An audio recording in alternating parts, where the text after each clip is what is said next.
45 TMC మన minor irrigation లెక్కలు బాజాప్తా తీసి ఇచ్చినాం కాబట్టి అది యాక్సెప్ట్ చేసిన వాళ్ళు. ఈ 90 టీఎంసీ ప్లస్ ఇప్పుడు అడిషనల్గా వచ్చేది కలిస్తే మనకు దాదాపు 170-160 దాకా తీసుకొని పోవచ్చు. కంఫర్టబుల్గా ఉంటాం మనం, ఇక్కడ డ్రింకింగ్ వాటర్ కానీ ఇంకోటి కానీ బాధ లేకుండా ఉంటాం. ఆ జిల్లా సుభిక్షం అవుతుంది అని ఆల్రెడీ పాలమూరు జిల్లాలో తెచ్చుకున్నటువంటి 6.5 లక్షల ఎకరాల ఆయకట్టు ప్లస్ దీనిలో ఒక 7 లక్షలు వస్తుంది పాలమూరు, అంటే 13.5 lakhs పోతుంది. పాలమూరు జిల్లా కాడికి వస్తే నియోజకవర్గానికి 1,00,000 ఎకరాలు వారాలి. అంత కృషించి అంత కునారిల్లి 60 ఏండ్లు ఏడిసి గోసపడ్డ పాలమూరుకు ఒక పెద్ద రిలీఫ్ వస్తుంది. దీంతో మొత్తం జిల్లా టాప్ టు బాటం అంతా కూడా ఒక అద్భుతమైనది ఉంటుంది. గ్రావిటీ వారేకాడికి గ్రావిటీ వారుతుంది, లిఫ్ట్ వారుతుంది, చాలా అద్భుతంగా ఉంటుందని చెప్పేసి. తర్వాత వర్షపాతం నీళ్ళు కూడా చాలా వరకు ఈ చెక్ డ్యామ్లలో దానిలో అడ్డుకుంటాం కాబట్టి గ్రౌండ్ వాటర్ కూడా బాగా పెరుగుతుంది. ఎట్లా ఫ్రీ పవర్ ఇస్తున్నాం కాబట్టి దాని ద్వారా కూడా లాభాలు జరుగుతాయని చెప్పి అసెస్మెంట్ చేసి ఇచ్చినాం.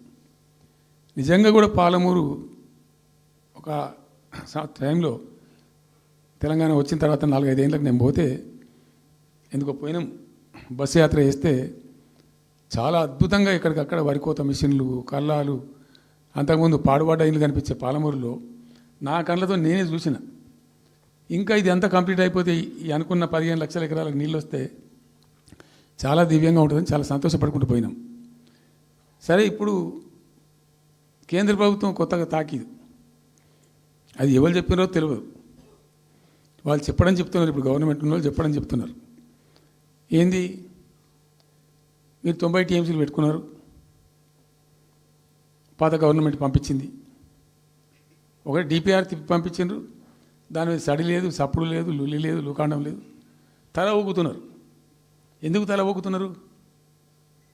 రాష్ట్ర ప్రయోజనాలు కాపాడడానికి లేకపోతే, రాష్ట్రానికి వచ్చిన నీళ్ళని కూడా కాపాడే స్థితి లేకపోతే ఇదేం దద్దమ్మ ప్రభుత్వం?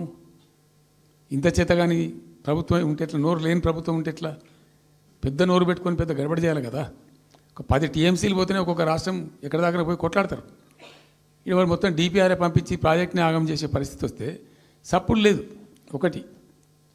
రెండవది, ఇప్పుడేం చేసిండ్రు, ఇరిగేషన్ మంత్రికి లెటర్ రాసిండు.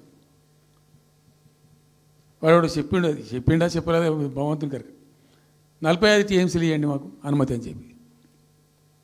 ఎట్లా రాస్తావు నాకు అర్థం కాదు. నువ్వు ఏ ముఖం పెట్టుకొని రాస్తావు? ఇదో ప్రభుత్వమా? అంటే ఉన్న వస్త్రానికి పోతే అనవస్త్రం పోయింది అన్నట్టు ఉన్నది కూడా కొట్టుకుంటారు ఎవడన్నా? ఎవరై నీళ్ళు అవి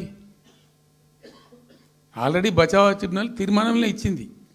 దాన్ని కర్ణాటక వాడుతుంది, అటు మహారాష్ట్ర వాడుతుంది. వాళ్ళ లెక్కల్లో చూపెడుతున్నారు వాళ్ళు. ఆల్మట్టి డ్యాంలో వినియోగంలో చూపెడుతున్నారు వాళ్ళు. మాకు వచ్చిన 21 టీఎంసీ మేము ఇక్కడ వాడుతున్నామని చెప్పి.